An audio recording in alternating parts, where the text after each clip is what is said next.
again, race fans, and welcome. It's season 16, race number 5 of 12. 190 laps we'll be doing here for the Phoenix 190. This is, of course, the new Phoenix, where everything is backwards and upside down.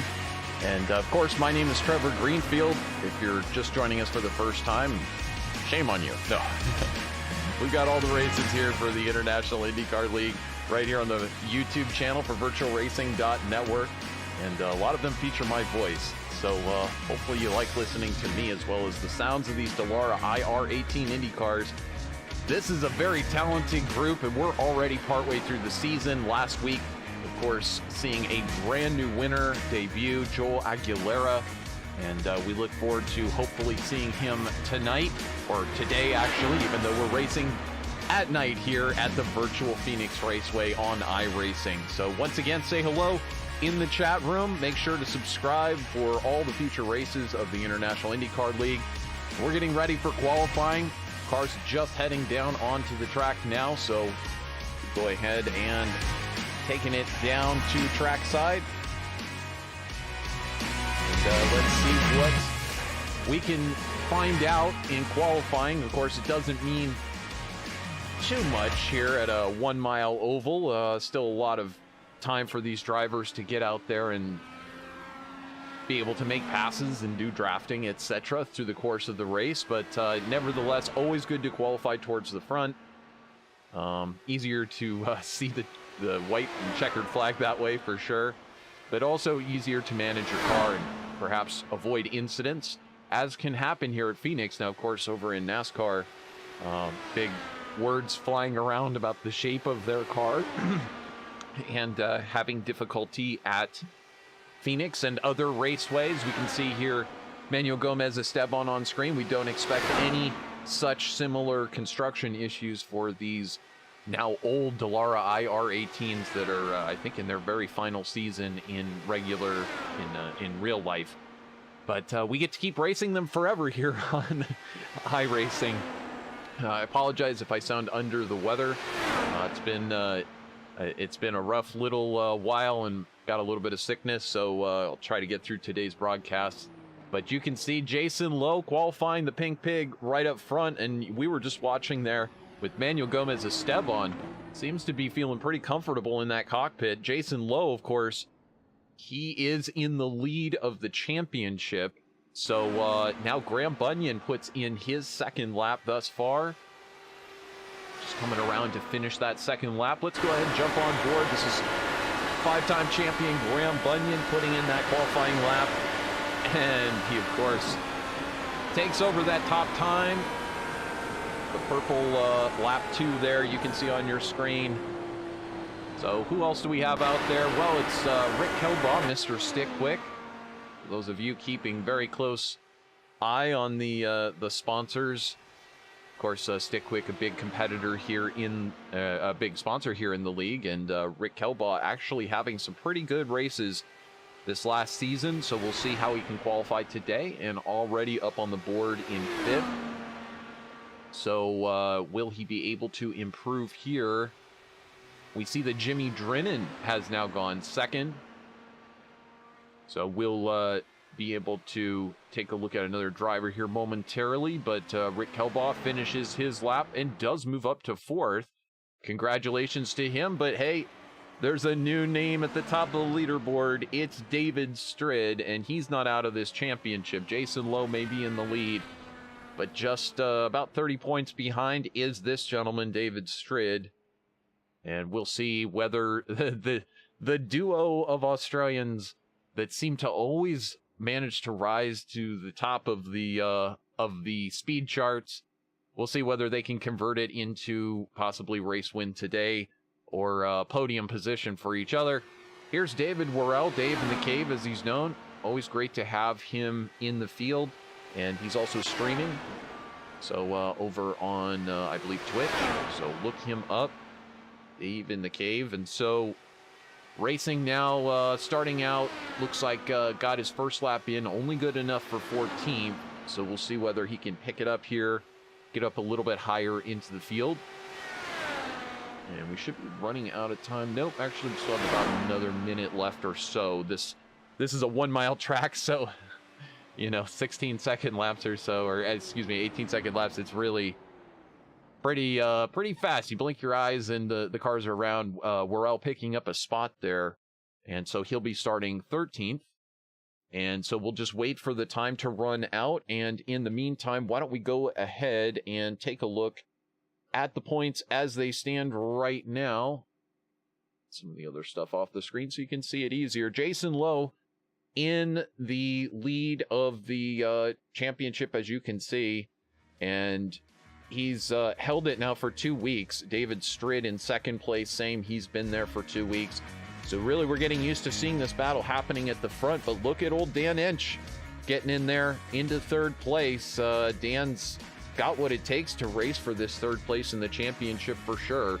We'll see whether he can hold on to that position. After all, it is the hard-charging I always want to keep calling it 5-time consecutive champion, Graham Bunyan, there in fourth place. And so he's gained 3 spots this last week.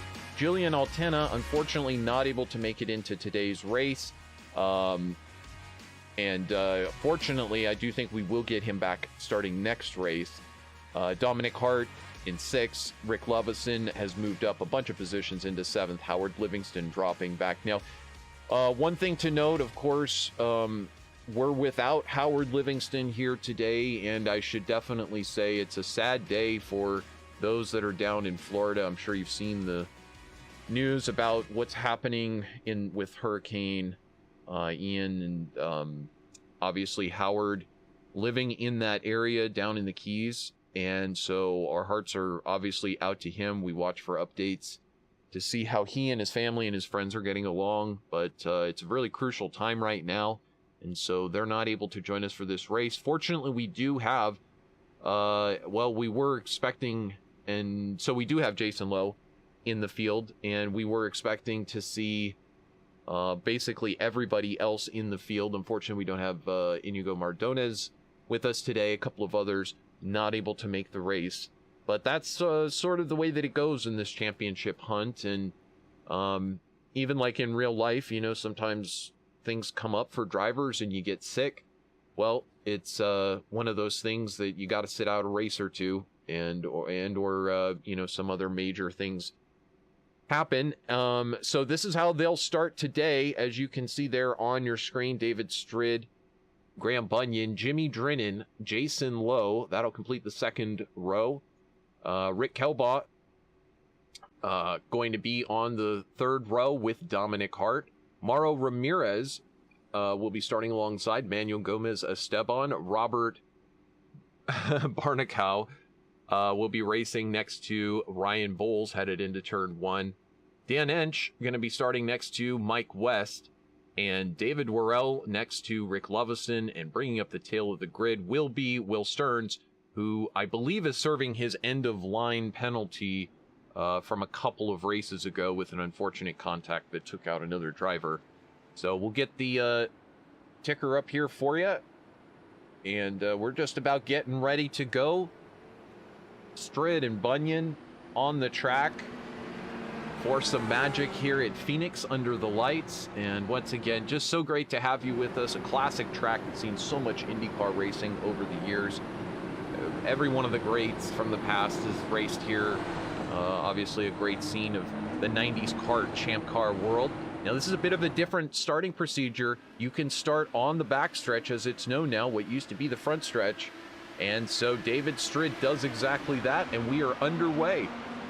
It's really in the race leader's control, pole sitter's control, to determine when to go. So we are underway, and Strid leads us down to that green flag, already working on the end of lap 1. That's how fast these laps are going to go by. Graham Bunyan into second place, slotting in very nicely. Jimmy Drennan still in that third spot. Jason Lowe tucking into 4th. We don't expect too much movement thus far, but we do see that Richard Kelbaugh has dropped back a spot. Kelbaugh now back into that 7th spot. Harte and Ramirez getting ahead, and now Bowles getting ahead of Kelbaugh. So unfortunately, that starting position starting to fall back now.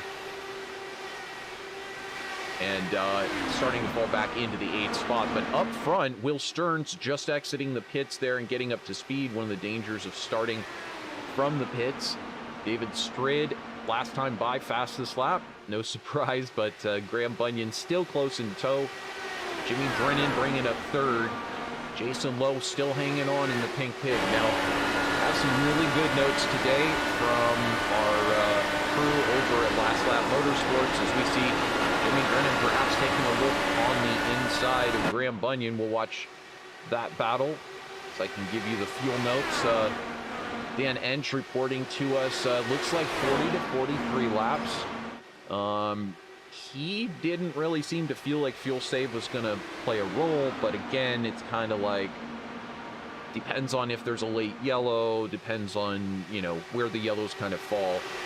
Clean air, right front tire is still really good, and the right rear is still really good, so you're not really expecting too much tire degradation or time fall off here today. And so really it's going to be down to these drivers to race it out and perhaps lay some moves on each other, which could be good for us.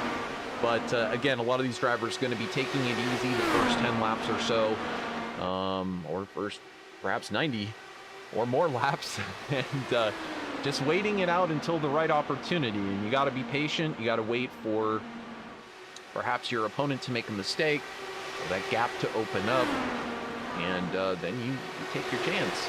You got to go for it. So also, welcome to anybody who is or was watching Formula One, and possibly going to have another lead-in today, which has been exciting in the past. You see so many of the fans joining us from watching live Formula One races and be able to catch our IndyCar races right here on VirtualRacing.Network. But it's getting closer here at the front once again, and I don't see this really changing anytime soon. I do, however, have a note, though.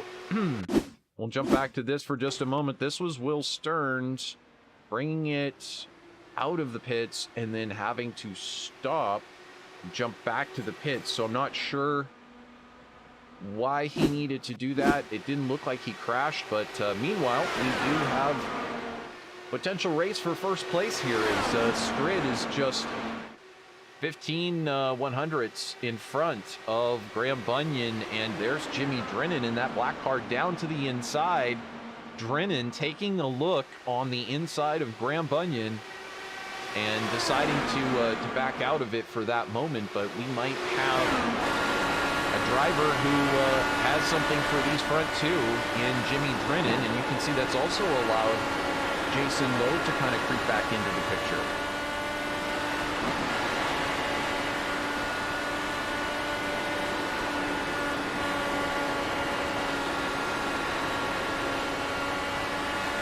So continuing here, we are already on lap 13 and clicking it off very quickly. No yellow flags thus far. And still the top four are as they started. David Strid, Graham Bunyan, Jimmy Drennan, and Jason Lowe. But any one of these drivers suffering from any sort of a car step-out issue, or perhaps just not quite getting the right line through the corner, I mean, any one of these positions up for grabs. As we look further back in the field, though, it's Manuel Gomez Esteban up in 8th in that new livery that he has. And looks like he's perhaps he's fighting Mike West here. Mike West just behind in that red and black machine. There, West takes it down low to the inside.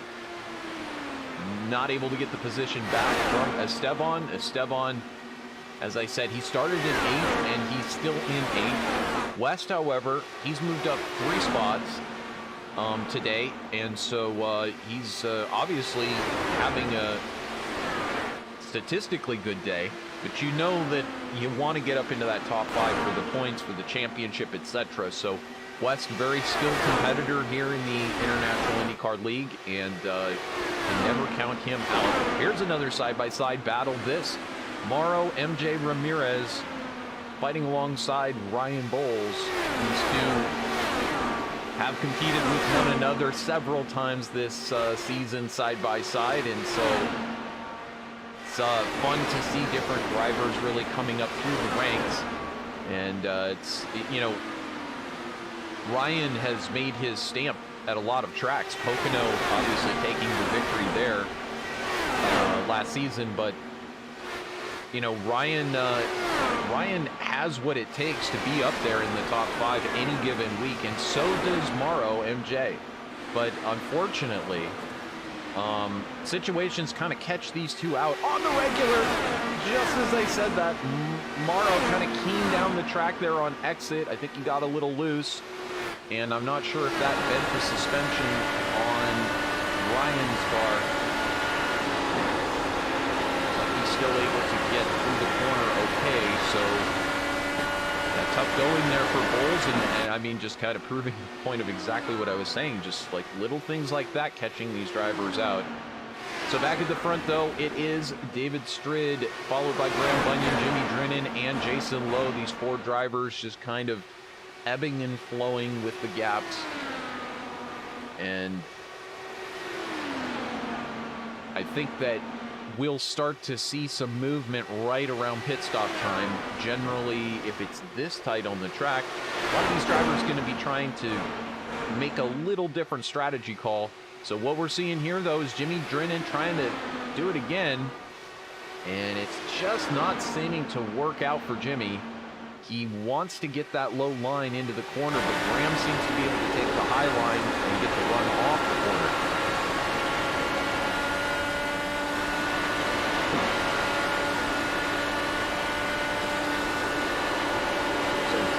Charging hard here in Phoenix on lap 24, trying to chase down our 2 leaders, David Strid and Graham Bunyan, who seem to be this kind of unstoppable force at the front of these races. But as we see each and every week, it's easier said than done to be able to stay in control of these races and stay out front. Now, one thing that Drennan could potentially be doing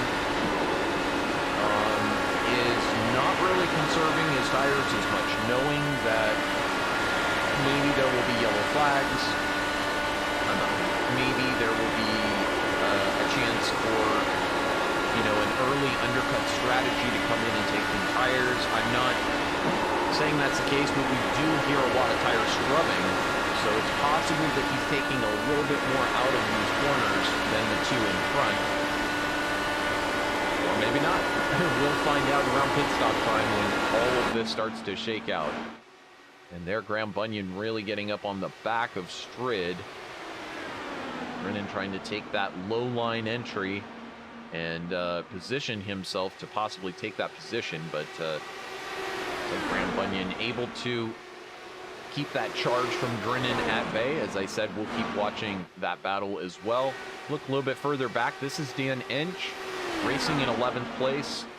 Of course, you know Dan very well with the, as I mentioned, Last Lap Motorsports, but and ALZ, Alzheimer's Association, and always getting the word out every week about obviously ending Alzheimer's. We do have a caution on, I was looking at the notes, and that's why I had to pause. It does look like Jimmy Drennan has unfortunately had an accident. This is him trying to hold that car down low, and fortunately no one else getting caught in that. Perhaps we can take a quick look here. Let's back it up a little bit so we can get an idea of how this went down. But looking from on board, this is Jimmy Drennan just moments ago, coming through the corner, trying to take the low line, and that right rear slipping out on him. And so that's kind of what I was saying is perhaps he was taking a little bit much out of the corners and maybe overheating the right rear. It is a definite balance, a real, difficult, tricky thing to be able to get the tires to wear similarly throughout the course of the stint. And so it's really difficult to master. It's one of the most difficult things to master for sure in iRacing.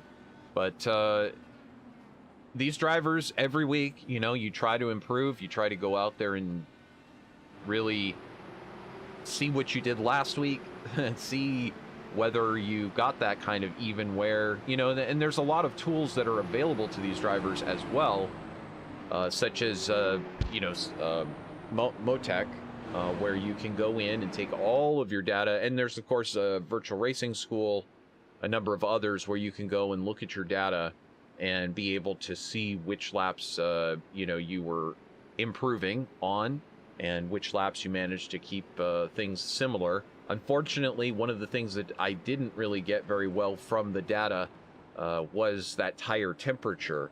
Otherwise, you'd really be able to track it lap after lap and see exactly what makes the difference. But back on track, we are under our first caution, and so David Strid has resumed the lead after pitting.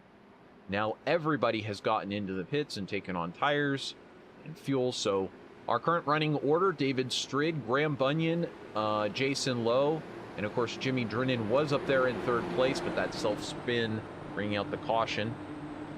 The lights are off on the pace car, so we do expect to be going green this time by. Very short caution, and so Strid ready to go. Jump on board with the Strid man. See when he decides to plant that right foot. There he goes. Once again, he can choose whenever he'd like to go before the start-finish line, and a lot of times that just catches out at this new Phoenix layout. It really does catch out a lot of these drivers because they're just, you know, unless you've raced this, no other track really quite races like this. So David Strid in first, Graham Bunyan in second, Jason Lowe in third. Lowe, the only one to have gained a spot, and that due to Jimmy Drinnan dropping back. But we'll see whether Lowe can hang with this group. In the meantime, you know that Lowe is leading the points. And once again, you know, just to bring it up, Howard Livingston unfortunately not able to be here with us today for the race. And unfortunately, he lives right in the center of all of this damage happening with the hurricane down in Florida. So our hearts, of course, going out to him, his family, and everybody who's been affected by this. There's been a large loss of life, as well as just so many people currently displaced, and I can certainly understand right now the feelings of being displaced. It's a rough time for all of those folks down there, and some really hard hit. Fortunately for Jason Lowe, he's living in an area of Florida where, you know, I say fortunately, his the downtown area in where he's living was actually flooded, but up where Jason actually lives, he's living up on sort of higher ground, so internet and everything's still functioning, and so definitely just counting himself lucky that he can even be out there racing this week. And I know that kind of Graham Bunyan feels the same. I mean, he's had to suffer through a lot these past few weeks, and I say past few weeks, I mean it's really going on, what now, 2 months, 3 months.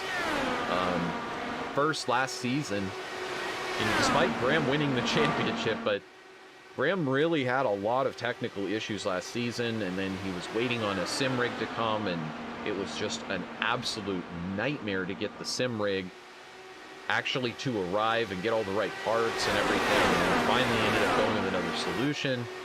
And so he got a lot of that straightened out, but the bigger technical issues are his internet situation down there. And I say down there, of course, thinks of everything as up here, I suppose.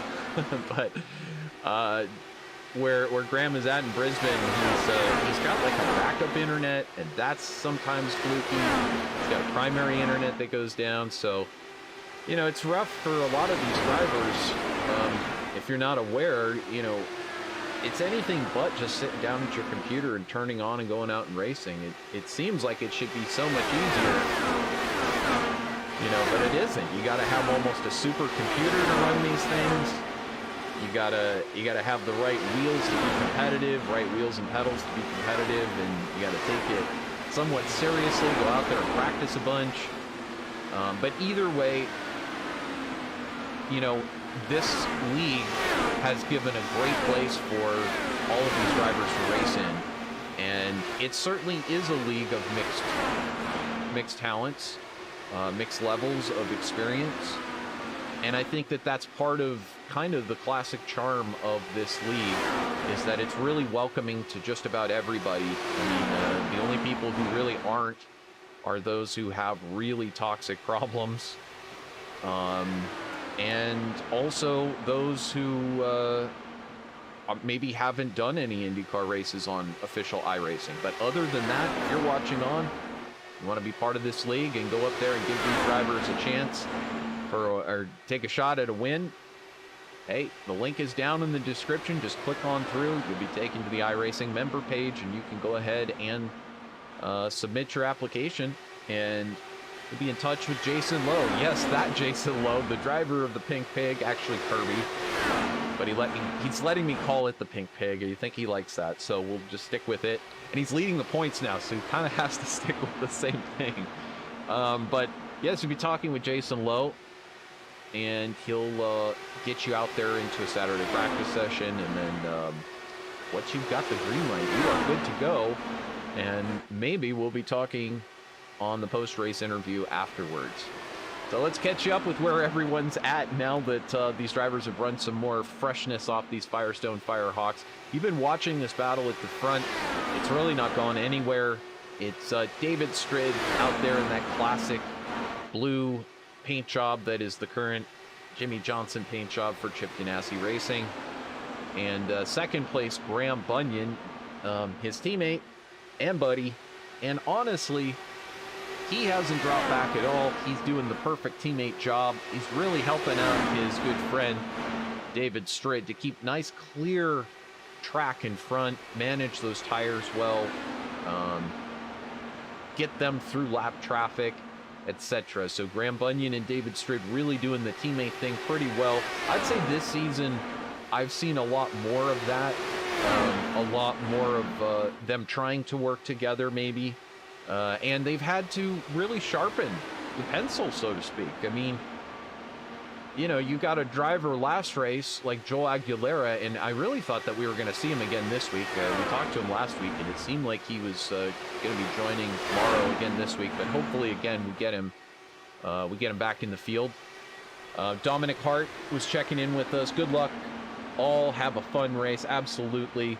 And Yelbario, let's play Yelber. Hi everyone, go Mazinger, go Manuel Gomez Esteban, yes. And I'll just substitute go España as well. And it's just great to have some international flair and be able to, you know, get all these different cool international drivers that do some to a lot of official iRacing, but like, it's just great that we can do this. Again, you have to, when you're watching how realistic this is and how realistic it looks, you really theoretically have to look at it. Like, these drivers are on different continents.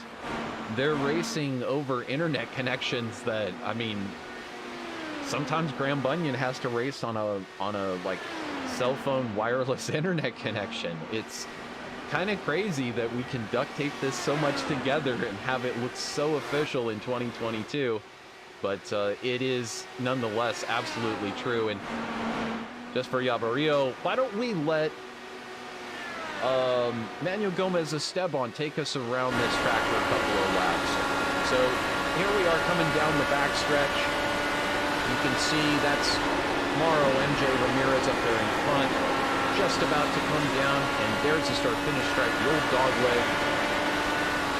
So you're going to try to keep it out as far as you can to the outside, and then let it ride in this groove, as you can see Manuel doing. And he's got a great feel for that groove coming around 1 and 2. Now we go into what used to be 1 and 2, now 3 and 4, back out onto the straight. And it's this car, it just looks like it's on rails. I would say that some of that is due to Gomez Esteban making good adjustments, but also you really do have to praise the setup work of David Strid. And now is a good time. Those of you that know me know I've been going through some stuff personally, but it's a good time to say, you know, I got a lot of appreciation for David Strid. And the fact that, you know, there's a lot of racers out there, and there's a lot of people who get involved in leagues. But David Strid has gone out of his way every week to provide setups that are raceable for the whole group. And he's learned. I mean, it's not like setup builders are somehow infallible, like you just learn how to build a setup once and you never need to go back on it. He's a very astute guy who's taken lots of notes. And I'm also looking that Jimmy Drennan has had another moment, and there he is in the wall, unfortunately. Just between turn 3 and 4, that will bring out the yellow once again. Jimmy continues to sit on the track. I'm sure he'll escape into the pits. Well, let's take a look and see if we can tell exactly what happened here. So Jimmy on the outside there, and then turns into Manuel Gomez-Esteban. I kind of want to back that up a lap here. Let's see if we can tell. So Jimmy working on the outside. Jimmy's having to work through the field because he had the earlier caution that he brought out due to his self-spin from third. There he is on the outside coming in, and you can see about 2 feet of, you know, net code there. But it really does look like Jimmy just was not really aware that Gomez-Esteban was still there. So we are under caution here for the second time officially. And the pace car goes by. I think we're seeing everybody in the pits now. So everybody, absolutely everybody in the pits at the moment. They exit the pits, and Lowe, wow. Wow. He sure was close on being able to somehow get around Graham Bunyan there. Lowe really on the ball as far as his pit in, pit exit there.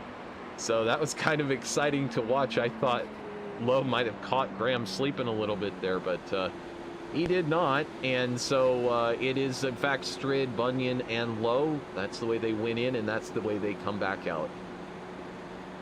So while I'm at it, you know, once again, we're saying thank yous. Today we do not have an official race sponsor.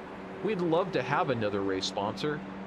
If you're interested, and we have most of the races sponsored this season, and we're very, very happy for that. These racers choosing to sponsor the races for their favorite charities, and I've even decided that I will sponsor a race this season at Milwaukee.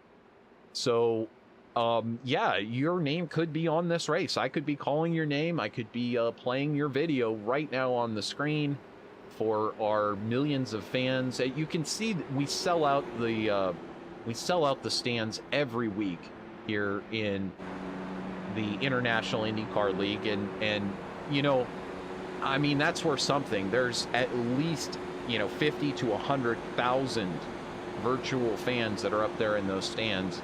But really, it's for the health of the league. If I'm being completely honest and serious, it costs money to come on here and do these broadcasts. Of course, this is being broadcast in 4K, ultra high definition, for your viewing pleasure and for the documentation of all of these races for the future. These seasons all being documented for these champions and these race winners. And so what we get a chance to do is actually talk about these sponsors in a typical way, like real life racing would, except we can either feature your favorite charity or your business. So of course, last season and for many seasons in a row, we were featuring StickQuick as the presenting sponsor, and StickQuick still on the side pod of Rick Kelbaugh's car. And so we always look forward to covering Rick and getting to talk about the awesome StickQuick. My goodness, did I do a lot of live reads for that product. I made it up every single week. There was not ever really a script. But nevertheless, get your business featured here. There's so much we can talk about. It's very affordable, and you'd be helping out the International IndyCar League to get all of the races broadcast and make sure that we can do so for the end of this season and for next season. We're pretty much taken care of for this season. But for future seasons, it is definitely something to consider, and we always have room to get you out there during the race. I also know a number of these drivers would also be, certainly willing to entertain some personal sponsorship as well, and it's fun to get involved like that. It's great to have somebody around your business that you can say, hey, would you believe my driver out there was racing at Phoenix and he got third and he's in the championship. It's just fun to follow along when you've got someone out there that you're sponsoring, and that's just an opportunity that exists here in the wonderful world of virtual motorsport. But back to it, it's Strid, Bunyan, Lowe, Harte, and Bowles. That's your top 5 here on lap number 67 of 190.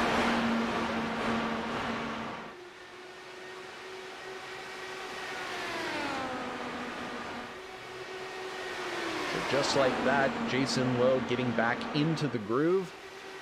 And last time by, purple sector, I don't know if it's going to show correctly. It's so fast around this track, I may have actually missed my opportunity to show the purple sector. But Jason Lowe puts on the speed burst, but you can see Dominic Harte not going anywhere. And, Dominic got a pretty car now.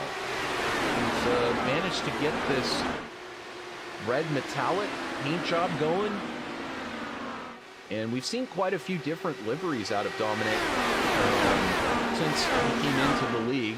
I think he's just he's not part of an official team at this point, so he doesn't have to run a team livery, and so as a result we saw him in the Hesketh F1 livery. We've seen him in some different ones over the seasons, but now I think maybe it's possible, especially if he could change some of his luck as of late and get back up there into the podium positions. Looks like a very racy new, beautiful under the lights, metallic, dark red paint scheme. And if I have to say, as he dives under Jason Lowe, just on cue, this paint scheme giving him an extra couple of horsepower. And you see Ryan Bowles now taking his shot at it. Bowles now works the high side and gets the job done. So that was something else. Harte tried to make the move and he couldn't make it stick on Jason Lowe. He took the position, but he just couldn't make it stick. And then Bowles seizing that opportunity. That's exactly what I'm talking about. If you just don't have the ability to make the passes straight up, that's really how you get it done. You've got to wait for that opening.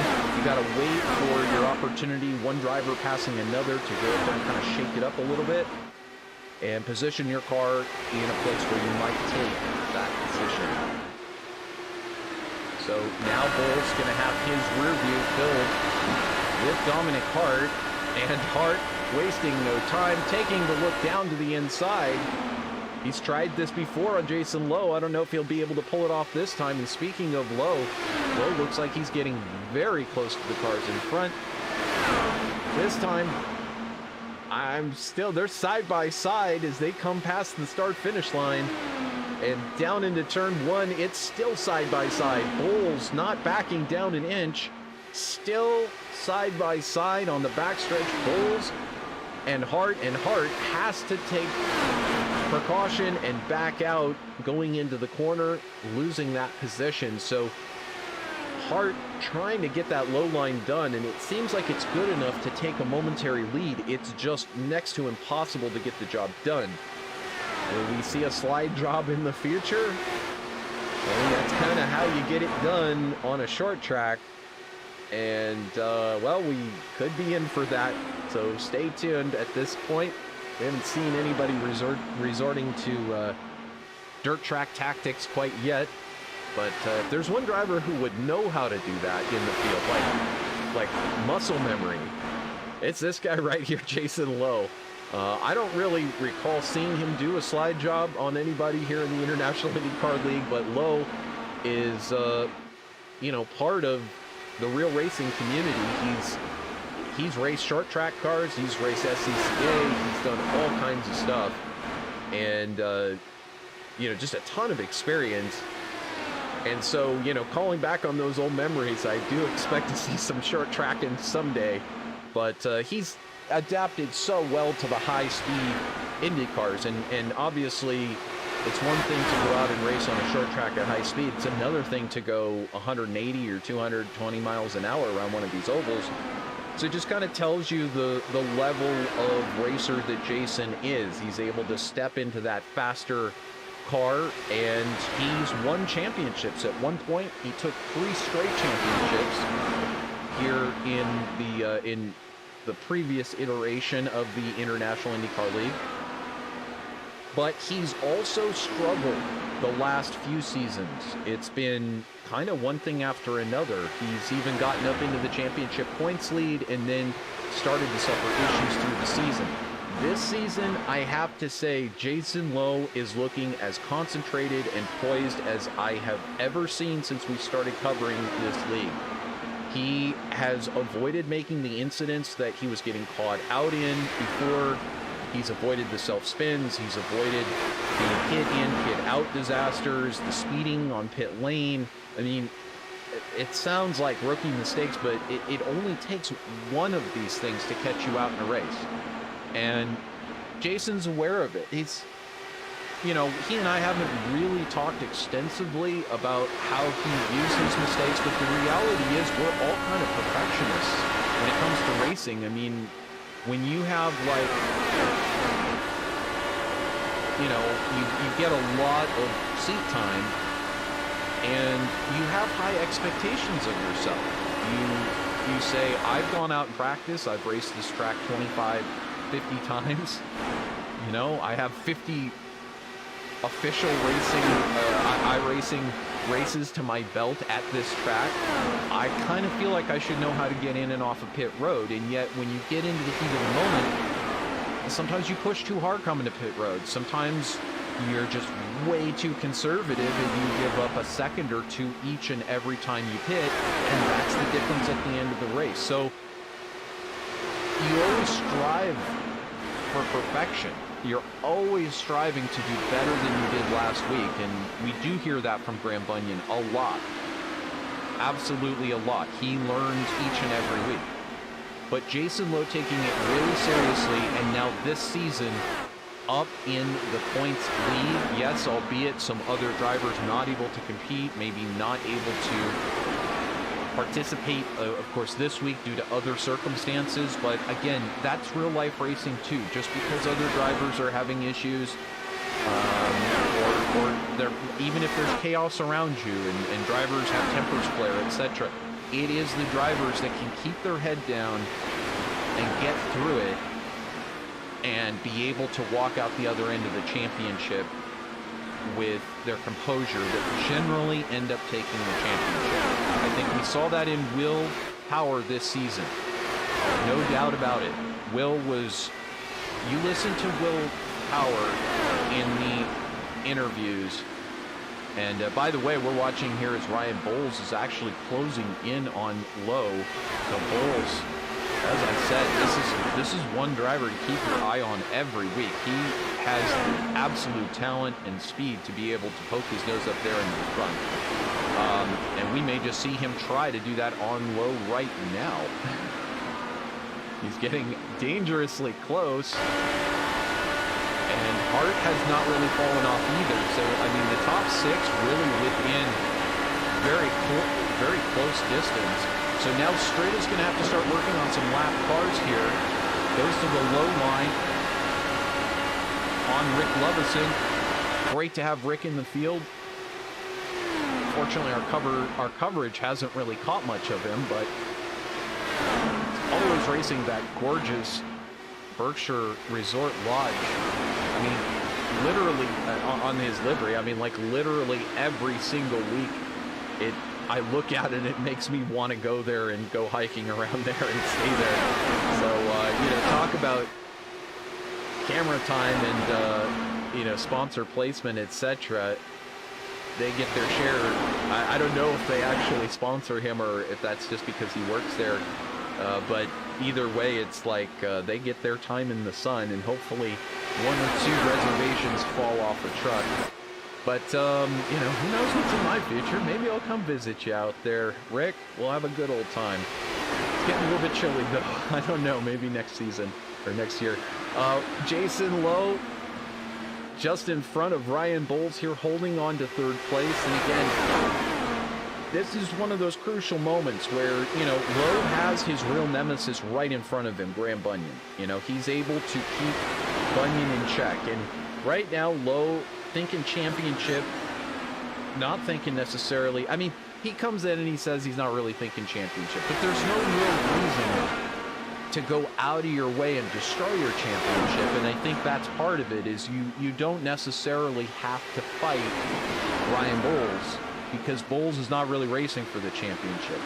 But Lowe does like to maximize his points each and every week, and he does think from that standpoint. Now, we talked about Graham Bunyan and the way that he's let Julian Altena just literally go right by him for a couple of race wins.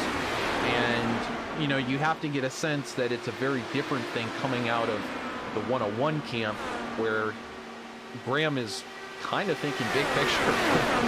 To be honest with you, he probably isn't really necessarily interested in fighting too hard with Jason Lowe.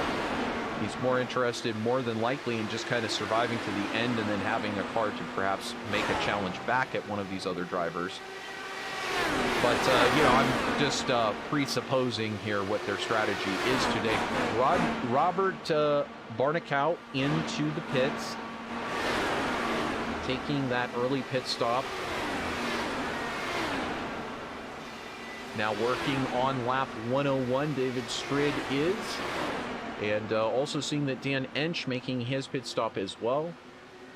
So I don't see that either one of them had any sort of contact or stoppage. So this is probably a normal strategy for them. And Dan Ensch, one of those drivers, once again, who thoroughly understands these numbers and the fuel calculations that it takes to make it around the track.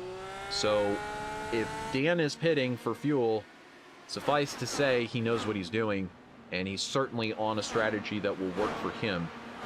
Unfortunately, for anybody who's trying to necessarily do an undercut strategy, as was told to us by Dan, pretty much only about a 2/10 difference between the beginning and end of the stint. So tires are, and we see some real jumbling up here as the cars are having to work around the lap machines that have just come out of the pits. That was Barnicow who came out of the pits just in front of Strid. That gave Bunyan a chance to run up on the high side of Strid. He didn't make the pass, and then Lowe kind of had Ryan Bowles try to make a move down to the inside. That's all kind of straightened itself back out. Drivers back in that same order. Strid, Bunyan, Bowles, and Harte. Now we've got Jason Lowe into the pits. You can see Mauro Ramirez just behind. So Mauro racing for Velocity Online Racing out of NRH, as it's known in Texas. And partnering with that VRR group, of course, that being the... I'm pretty sure he's the founder. He runs it now. He's got a lot of friends that help him to run it, but Julian Altena, I believe that is his team entirely, like he started it. And I have to say believe, because it's just amazing what Altena has been able to do for himself so young in his life. But he's got a great league going, of course, and he's promoted that here on the broadcast for Velocity Online Racing, and you can catch them over on their YouTube. Came in for the first couple of races this season and managed to snag 2 quick wins and get a bunch of points on the board. Unfortunately, you know, a lot of things kind of catching him out, as we do see Graham Bunyan, Dominic Harte, David Worrell, Mike West, and Ryan Bowles. So if you're out there watching, Julian, happy birthday to your girlfriend. I know you were spending time there today, and good luck to you. You know, I don't know if Big L has crept into the picture, but I can just say, every day that you can, celebrate those that are around you that you love. And we do see David Worrell sitting sideways on the track. That does bring out the yellow flag. So I'm thinking Worrell just came out of the pits and perhaps cold tires. Let's check it out. There's Kelbaugh on the high side. We'll jump to the blimp. And he does kind of lose it through the corner. So, tough to tell exactly, but we'll watch him as he exits the pits here. I'm just going to guess this was cold tires. Now, another thing can catch you out is, and I kind of say this every week, but you've got to reset your weight jacker.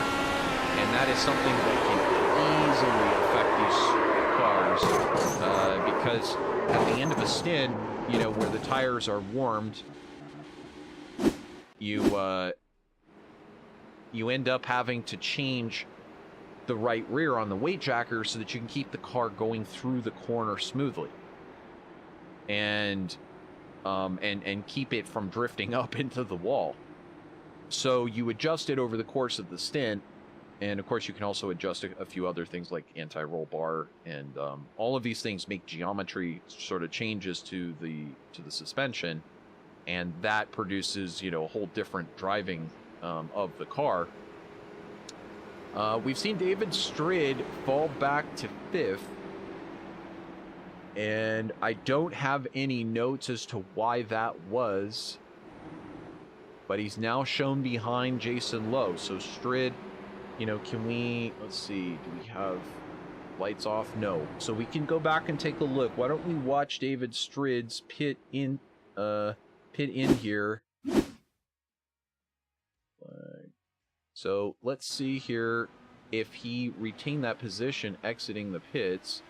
It looks like Bowles got around him at that point, so perhaps Strid having difficulty. We'll just back it up on screen because it looks like maybe he had difficulty in the pits or exiting the pits.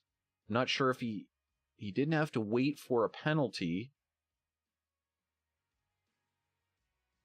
So we'll watch here and see if he lost time entering. And I'm not really seeing it. I'm seeing Ryan Bowles hanging with him, but just very interesting that Strid lost all of those positions. And again, sorry, I could not find it. I don't know exactly where they went. But you see a number of these drivers have come back into the pits and done a little splash and dash.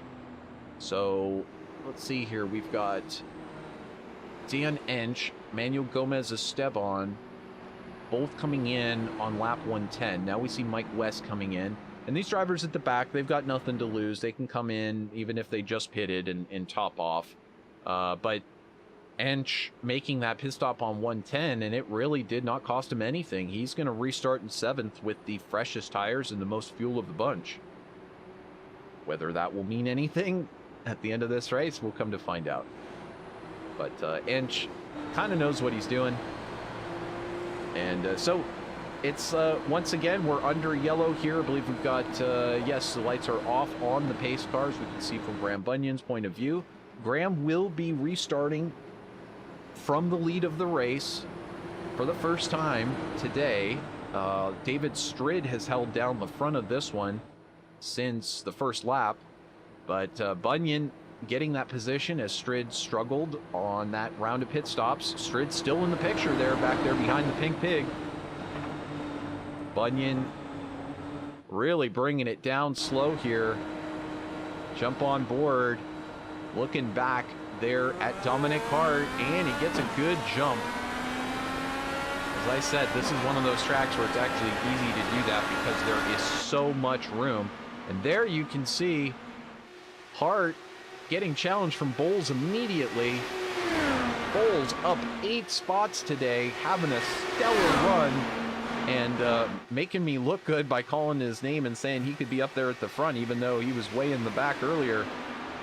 But Harte also having a fantastic run, up 4 positions as well into that 2nd spot.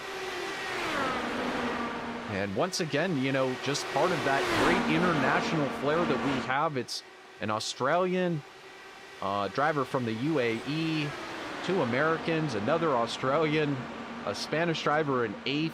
It's really something cool to see this coming together, and you just have to imagine literally all these drivers on different continents coming together here. The International IndyCar League, racing inches apart from one another. It's just something fun that we can do here in 2022. So Graham Bunyan, though, looking like he hasn't lost a moment of knowledge. He's not picked up any rust from not leading any races. He's out there controlling the front of this one. We'll see if he can try to pull away off the front. As you could see there, though, in the back, Jason Lowe starting to have something for Ryan Bowles. Lowe, that time by, setting the fastest lap of the race, a 19.16. So now we can see Harte challenging for the lead. Harte down to the low side on Graham Bunyan. Bunyan sticks it to the high side. They'll race side by side. Side by side they continue. Harte pokes his nose out into the lead. I don't know if he's going to be able to pull it off. We wait to see whether the infamous slide job can happen, and it cannot. Bunyan keeping Harte pinned down to that low line and not allowing an easy exit, and that made Harte have to kind of take a self-correction, and there you see him sliding up in front of Jason Lowe. Lowe having to correct. So now it's back to Bunyan back out in the lead, Bowles in second, Harte in third, Jason Lowe in fourth, and David Strid in fifth.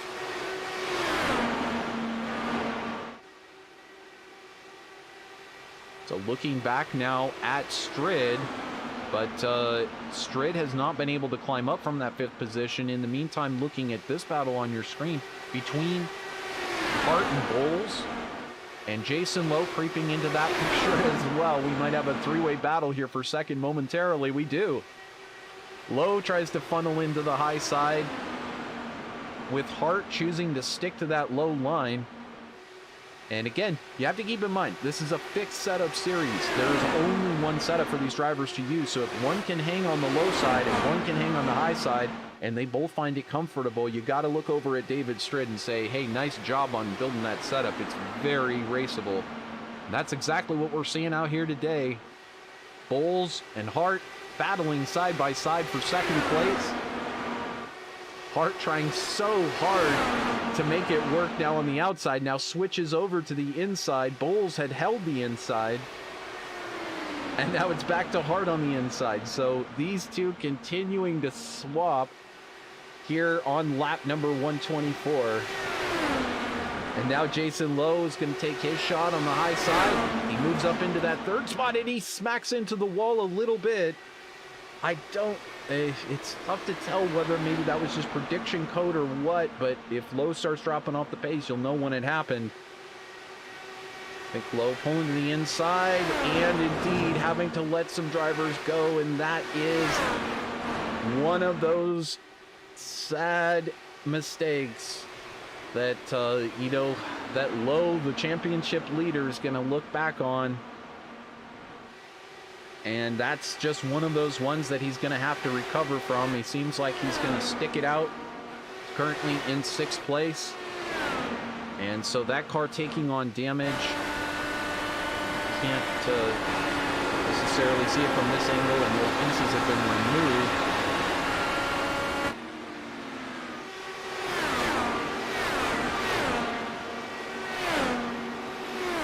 So Lowe continuing here, electing not to pit, and we'll wait for the next round of yellow pit stops, presumably, which might happen. But in the meantime, Graham Bunyan back out into the lead. And that is nobody's surprise. I mean, he's been in the lead, but he had some challenges for a minute. Now he was in clear control, and now you've got Ryan Bowles coming back to maybe challenge Graham. So I don't know what's happening with the 101. Usually, I mean, if I'm being honest, usually it's Graham, he gets into the lead, and then he starts walking off into the distance a little bit. But that's not what's happening here. Bowles able to stay tight with him. Harte was able to get up there close to him. Strid and he could not find any way to get separated from this field. And so we may still see another driver be able to challenge for this race win. We're watching now Ryan Bowles here in this second place. What does he have for the number 101 Graham Bunyan? You know, it's Bowles. Old has no fear. He certainly is very aware of Graham Bunyan's success here in the International IndyCar League. And certainly he has zero reservations about going up and mixing it up with Graham. We'll find out whether or not Ryan has the car to be able to do it and whether he can choose the right lines to get that pass done. Easier said than done.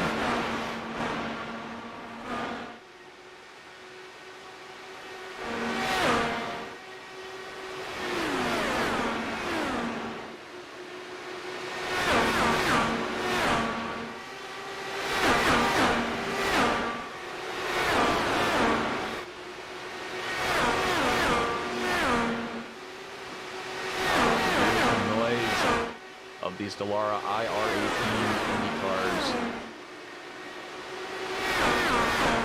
Of course, someday, well, we'll certainly be having hybrid engines very soon. Someday, these cars, well, I know many of us do not want to see any of these cars end up being fully electric, but it seems to be kind of the push of the industry to make things so. So it's kind of one of those question marks, you know. There was a day when we were all watching V12s and V10s over in Formula One, and it seemed so natural. Today, though, vacuum cleaners with 4 cylinders running around, and so who knows what will happen in IndyCar, but fortunately here on iRacing, we'll always be able to have these virtual IndyCars and hear these delightful sounds. These turbocharged engines,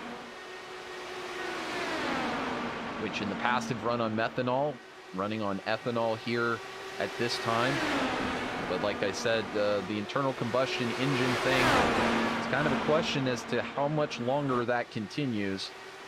And we wait to find out what IndyCar's stance will be on that, because of course they very much partnered with engine manufacturers who do make up a considerable amount of the budget for the race teams in their life. And so, yeah, we kind of expect that there'll be some sort of hybridization for sure, but whether that goes fully electric is anyone's question. I suppose that matters whether all the manufacturers demand it or something like that. But nevertheless, like I said, this ear candy will continue to live on here on VirtualRacing.Network and in the International IndyCar League. Jason Lowe just couldn't take it anymore. Obviously, that damage costing him too much time, having to pit now out of 7th position. And so now filing down the order in 8th place, he'll take on his damage repair. It should be done relatively quickly. So we'll watch here as he makes his way around to his pit stop. It's the most exciting action on the track at the moment, is to see how long Jason Lowe actually has to spend in that pit box. And there he's gone and away. So my hope is that he actually was able to get that car fixed. We also see Robert Barnicout into the pits, taking on new tires and fuel. But my hope would be that he can actually get that car fixed. That's one of the other dangers, is when you do pull it into the pits, sometimes the crew does not fix the car properly. Or sometimes you have a scrape on the car, you can feel that it's down on speed, but the crew just doesn't think there's anything to fix. So you kind of are left to either you go bang it up some more and then bring it in again, or yeah, it's funny, I never thought of doing that, just like kind of hitting the pit wall and then backing up into my pit box. But maybe, you know, if that ever happens. But it's certainly disappointing, because you come in and you get ready for your pit stop thinking that it will fix the damage or maybe do like a 5-second or a 10-second repair, and the repair screen doesn't come up, and so you take on your service and it's like, shoot, I guess it's not going to get fixed. Just part of, once again, racing on iRacing, and why you got to dot your I's and cross your T's, is we see Mr. Graham Bunyan. Well, he has no U, or he has no U's. Well, no, he does have a U, and he has an A, but he has no I's and he has no T's in his name that he has to dot across. But he's doing that figuratively here in the lead of this race, and he's going to have to make his way around some of these lap cars. Here's Robert Barnicow, who's just come out of the pits, and so it's a delicate procedure.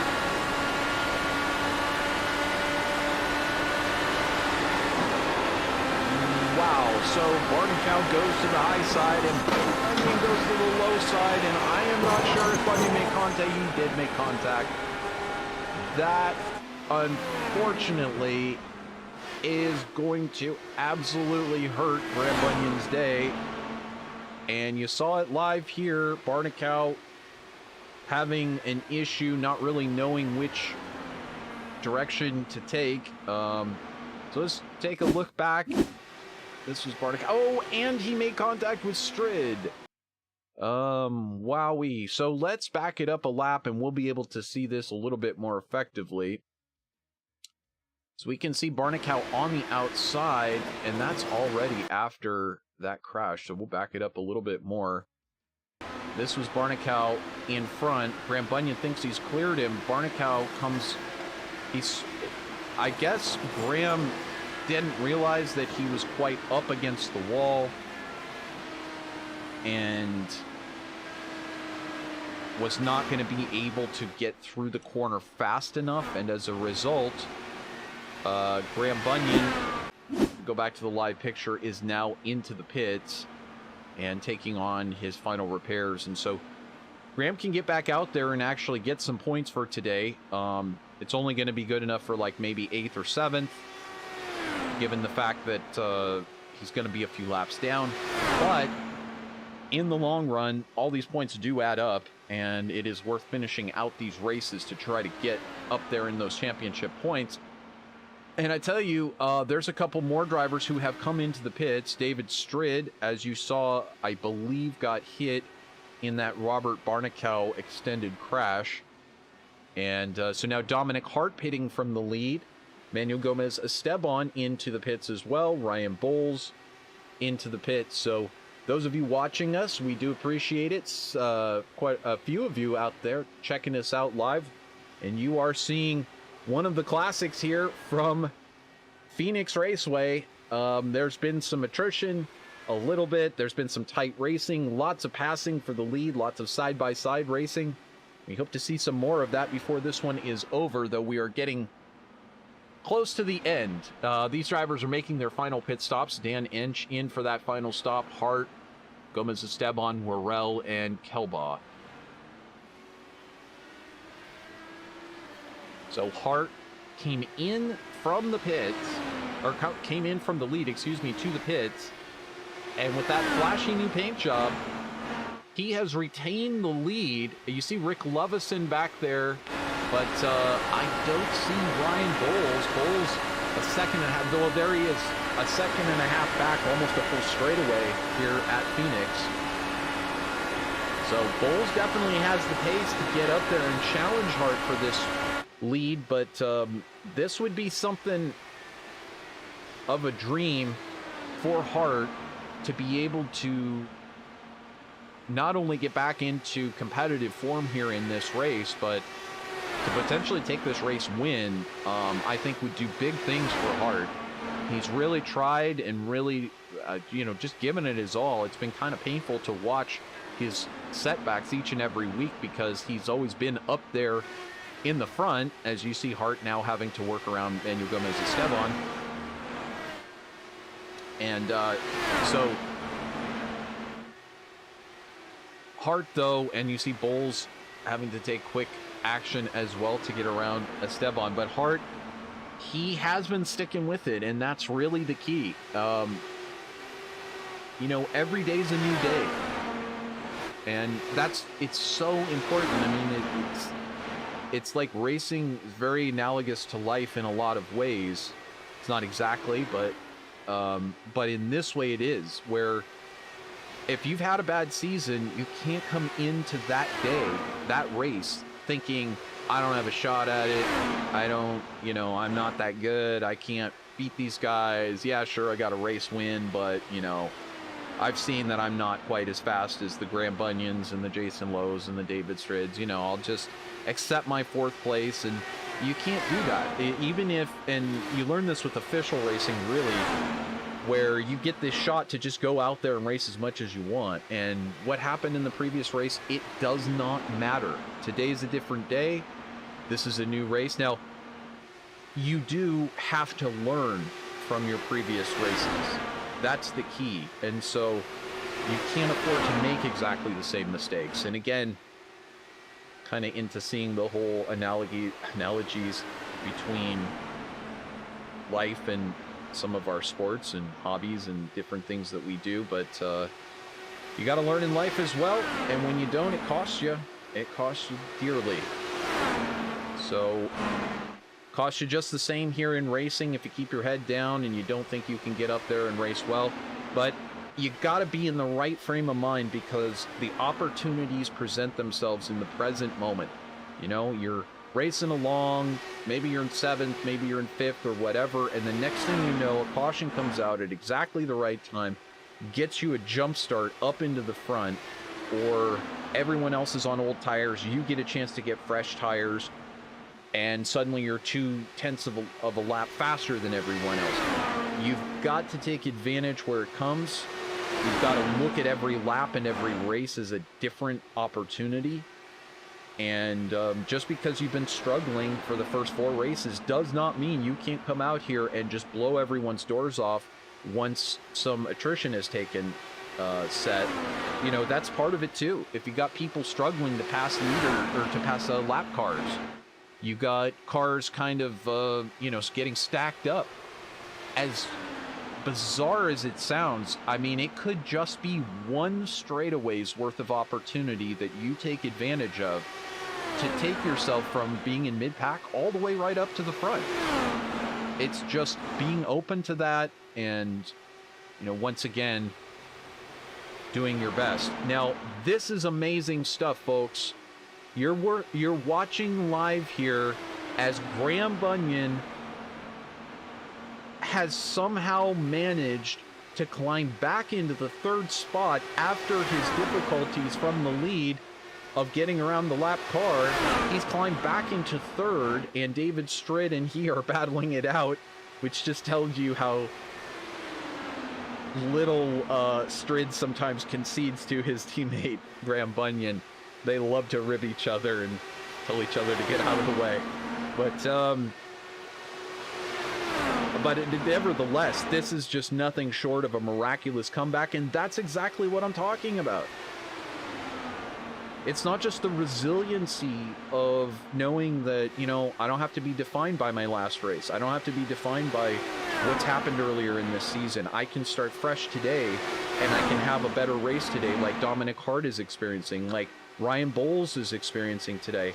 But it's how Graham Bunyan, 5-time consecutive champion, defending champion Graham Bunyan, has managed to overcome adversity both personally and on the racetrack. You just saw it here. He crashed. He's put himself back into championship mode, and he's out there taking positions. This is going to mean good things for his points, and once again, just sort of that resilient spirit that keeps you in the game, lets you know, hey, I could encounter something unfortunate, but it's how I respond to it. And talking with Graham, you know, he's also just kind of feeling it today. There's no race sponsors to talk about or anything, as we've got 19 laps. I was looking at the wrong number there. 19 laps remaining. You know, Graham is, he's in the healthcare industry, and he has had some real personal setbacks in some different ways, and yet his job is facing some of the people that are grieving the absolute most, are not really sure what's going on with their loved ones, and he brings comfort. And it takes a very strong psyche, a very strong, mature person to be able to leave all that baggage at the door. I mean, you know, it's just personal suffering, I suppose, but to be able to sideline what you're going through in your life and be able to put the needs of others in front of yours is a really amazing thing to watch. And he does it every week. And he can't be stopped from going into his job. They have to force him to take weeks off. So he knows what he loves to do in real life, and we're so blessed to have him show up each and every Sunday that he can, which has pretty much been all of them, to give it his all out here on the track. And so what a great thing to see a champion really racing like a champion and managing his championship hopes and being able to come back from a setback. Here is Dominic Harte. What more can be said? He's closing in on it. 14 laps to go. Ryan Bowles dropping back 1.3 seconds. I don't know if Bowles is going to have anything for him. Bowles in this... We've got three kind of similar reddish cars on our track with black trim. But Bowles there in the third position. Mike West a lap down in between these two cars. Then we look back at David Strid. Again, how things started is just so different than how they're going here. Strid and Bunyan seem to be in control until Strid somehow lost several positions in a pit stop exchange. And then that left Bunyan by himself. And while Bunyan was navigating traffic out there in the front, he unfortunately had to go high. And there was just no room on the racetrack for him to go high. So he unfortunately made a collision. Now we've got Jason Lowe back in the pits with just 11 to go. I'm kind of surprised by that. I don't know if maybe there was some fuel problem or something that he had to come in and serve. Or perhaps he touched the wall again, but hitting out of that 7th position, this is going to... This race will cost him in the points a little bit, especially if you're eyeing Graham Bunyan, who's in 4th. He's going to get a considerable jump, and more importantly, David Strid, once again, some resiliency. He hasn't been able to race back up to the front like Ryan Bowles has, necessarily, but he's hung on to that 3rd position, and that's really what's crucial. So for the points, and again, seeing Jason Lowe down in 8th, he's now exiting the pits, that is really going to put Strid at an advantage here collecting points after the end of this race. So just coming up on 8 to go as they pass the cactus. Harte is just absolutely loving it. This is the times, you know, in real life where you start hearing the car making weird noises. Other people, like my father, Fred Greenfield, when he used to race cars, he told me the one time that he won at Westwood, British Columbia, he was singing in his helmet at the end because he just was in tune with the car. It just felt like magic. And we can just watch from on board Dominic Harte's machine. It's looking an awful lot like his debut here just a few seasons ago when it was Harte, one of the very first drivers who showed up and in his debut at Indianapolis for the Care Camps 250, he took victory. That was a special day, but it's been a long time since then, since we've really seen some consistency at the front with Harte. Today, he's taking advantage of a couple of pieces of attrition, and he's been able to really hang on and do some magical stuff with that car today. Bowles has been incredibly fast. He's there in 2nd. I don't know what more can be said other than this guy is giving it his all absolutely today. He's left nothing on the table. And Bowles is going to come home, hopefully, with a 2nd place here if he can stick it out. That will be a fantastic drive for him. Strid in 3rd place, holding on to 3rd in front of Graham Bunyan. Bunyan, I don't know how bad he wants those points, but we'll see whether he tries to make a move on Strid. Way back up the track, that's Dan Ensch. Hey, we'll just start calling him Mr. Top 5. Dan for Last Lap Motorsports, ending Alzheimer's. It's what it's all about. Out there putting in his all. 6 positions gained today, taking advantage of some other drivers having some incidents. Just 2 more laps to go. MJ Ramirez here in 6th, having a nice day. Manuel Gomez Esteban up there in 7th. He started so well, he's even gained a spot from where he qualified. So Gomez Esteban actually having a really good day today, holding on to that car in mid-pack. White flag for Dominic Harte. He's got just one more to go around this famed desert oval. Sat up on the hill one year, watched a NASCAR race. It was something magical, but this is something magical as well. The new Phoenix and a new race winner for season 16. It's Dominic Harte who takes victory here at Phoenix for the Phoenix 190.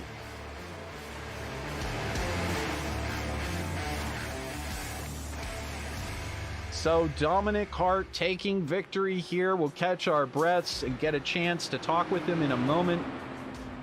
Ryan Bowles coming home second. I told you so. I told you so. Bowles has got what it takes when it counts, and he had a fabulous race today. We'll hope to get a moment to talk with him.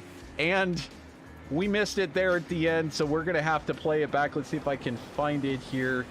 Here it is. Graham Bunyan laying the move on David Strid. And Strid gets caught up behind Worrell coming to the checkered flag. Which I think that was like one lap. Yeah, that was coming to the white flag. So unfortunate for Strid, who's going to have to settle for fourth.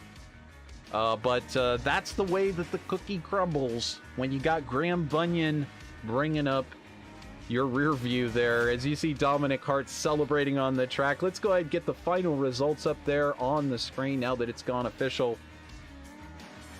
There it is. Dominic Harte taking victory.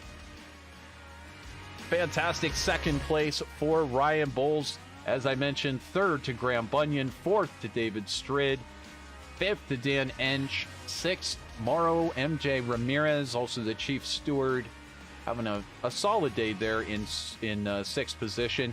Manuel Gomez Esteban, a nice finish for him.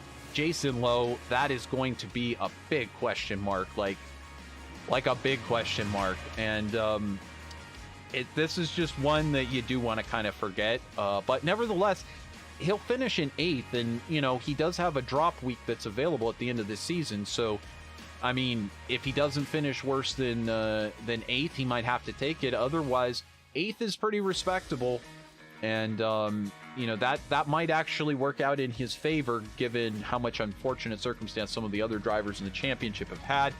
Rick Lovison, they're in ninth place. Mike West finishing it out in 10th. Lovison up 5 spots from where he started. West finishing 2 spots ahead of where he started. Fantastic runs for them. Ensch, by the way, taking 6 spots. And Bowles, your hard charger award with those 8 spots. There, the rest of the drivers, as we look at the backside of some of the stands, some of the fans, for some reason, it literally will not leave the screen.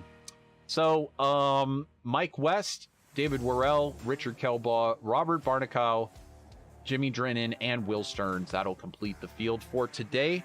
So let's go ahead and see if we can find some of these drivers here in our post-race discussion area, our victory lane of sorts. And, well, while we're waiting for them, let's see if we can grab Dan Ensch, who fed us some great info before the race. We do appreciate it. And Dan, you're becoming Mr. Top 5, really, if I had to say so. You're third in the points coming in, and you gained 6 spots today, ended up in 5th. Talk us through your day. How was it for the number 52 ALZ.org Last Lap Motorsports machine? Top 5 any day of the week, and the ALZ.org car was just running beautifully today. The track really kind of came to me later on in the race as well and helped me settle on a kind of a short pit strategy to get me moving a little bit faster, and then had a nice rhythm to it and able to pick up a few spots. Really put myself behind the 8 ball on qualifying. I was out practicing 0.4s and 0.5s, and then all of a sudden I get out there and wiggle coming across the line on the very first flyer, and I couldn't get my momentum back, so that's why I had to start so far back. I can't help but wonder how different my day might have been if I'd have started in the top 5 or 6.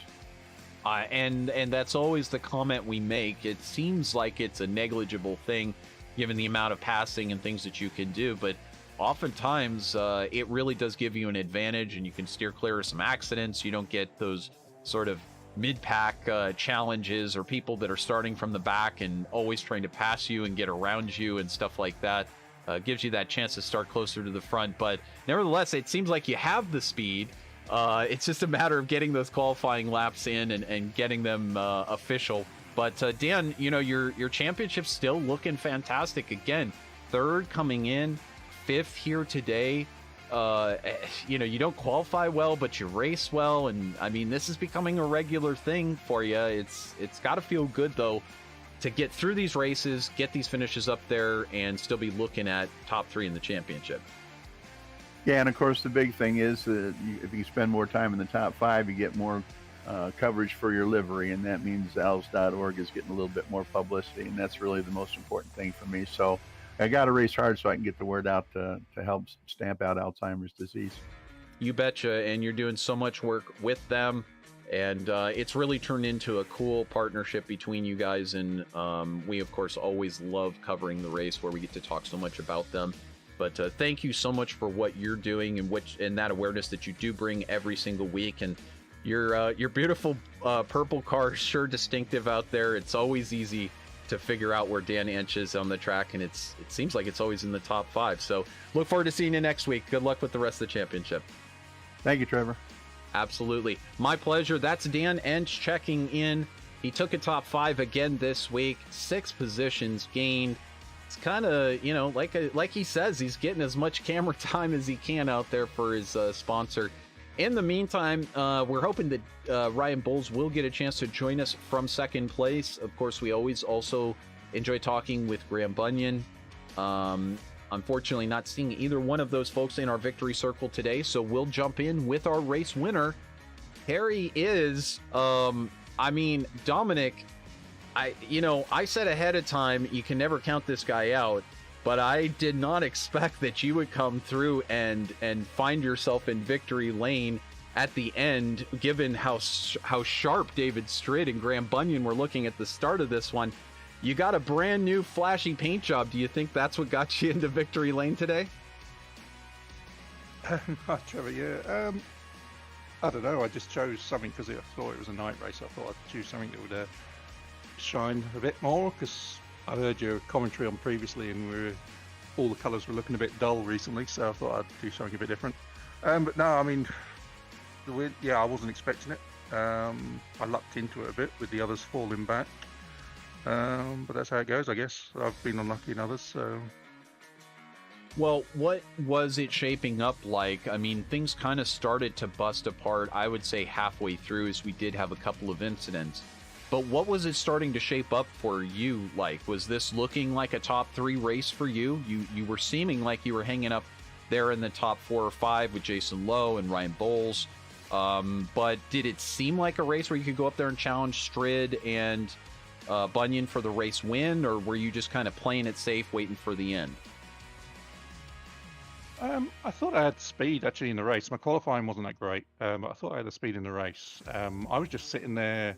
I wasn't bothered about. I got passed by Ryan, I think, at one point, and I wasn't bothered. I was sitting at a high fuel map anyway, so I was just seeing if it would run along, and then we ended up with those yellows. But yeah, I was just sitting waiting really till the end, because it's 190 laps, so a long way to go at that stage. Indeed, and that's part of it, is the survivor aspect of it. It's one thing to go up there and race every lap and go side by side, try and take positions, but it's another to make it to the end. And as we saw today, attrition a big factor. I mean, talk us through that. There is a strategy to just being able to avoid the incidents that are in front of you and be in the right place at the end of the race, right? Yeah, the guys at the front were getting a bit racy at some points. Plus, we were coming up on back markers, so it's always good to let them sort of create the hole, really. It gives the back markers a bit more warning as when you come through. But yeah, there was a couple of had a bit of unlucky events. I need to have a go look at. I think Jason dropped back because he hit the wall. I need to have a look at the replay on that. I think I left him enough room, but I just need to check on that one. But I know Graham came up on a back marker and lost it, so yeah. Well, either way, however it works out, whether you're up there and passing and going side by side for the lead for 190 laps, or you happen to take that position because another driver unfortunately can't hold that position, either way you get it done, you get that win in the W column, and you're up there in the points already, so this is going to definitely help you. Thoughts about the rest of the season and whether this is something that you think you've got a shot at maybe going after the rest of the championship here. Yeah, it's definitely something I needed. The first couple of races I was a bit disappointed with. Last race, not the last race, the one before that, the last oval was a good recovery. The last race I won't talk about because I had a nightmare of a race at that one. But no, this one was definitely a boost. My first win under green flag, I think, because the last one was under yellow. But yes, good points, and just see how the rest of the season goes. I just want to be consistent, really. That's all, and then we'll see how we are at the end. Exactly, and that consistency, basically the thing that kept you in the right place here today. You didn't get yourself down. You didn't think, hey, I don't know if I've got necessarily the pace to take these top guys. I'll go into some wacky off strategy or something like that. Kept your head down. You kept your head in the game. As a result, you're there in victory lane, and that is a lot of points haul for the day. So looking at our future schedule, this was of course Texas, and we've got a number of great ovals still remaining. And also Spa-Francorchamps as well. So you looking forward to Spa? Yeah, that would be a better run for me. That last road track was just pumps and that. I'm still trying to get used to my VR because I switched to VR this season. Oh, and that probably wasn't the best thing to try and get used to it on with all those bumps. No, Spa I enjoy because I've raced it on it previously in other series, so that'll be good. And then just try and keep consistent on the ovals, really. there you go. Yes, Michigan next week. It's going to be a tough one. High speeds and a lot of potential for carnage. Spa will definitely get a chance to see your road racing skill come back out. And then, as you said, it's kind of the consistency of the ovals heading out to the end of the championship this season. But Dominic, you made it into Victory Circle. Congratulations. Enjoy your victory. Enjoy the champagne. And we'll look forward to seeing you next week in Michigan. Yep, thanks, Trevor. Thanks for the broadcast. Congrats to the rest of the guys. And we'll see you next week. So that is Dominic Harte, fresh off the track and into Victory Circle with that beautiful gleaming, looks like Mazda metallic red paint job. You can see the rest of the schedule there on your screen. You won't want to miss any of these future races. And I certainly hope I don't have to either, but we'll see. So you'll see there on your screen. We should have them all live here on VirtualRacing.Network. And make sure to tune in every Sunday, 10 o'clock. Otherwise, just hit that big red subscribe button. We'll let you know when the next races are going to be. Meantime, I hope you have a wonderful rest of your week, everyone. Enjoy, and of course, please send your thoughts and prayers to all of those down in Florida. And there is a lot of suffering happening in the world, and it's always appreciated, but certainly hitting hard here in our community. Our thoughts, of course, with Howard Livingston and he and his friends, his relatives that are dealing with all of that aftermath right now. Hopefully we'll have better news to report next week, and hopefully we'll get someone like Howard back in the race. And so we'll see you next week from Michigan. On behalf of everybody here in the International IndyCar League, it's Trevor Greenfield signing off. Bye-bye, everybody.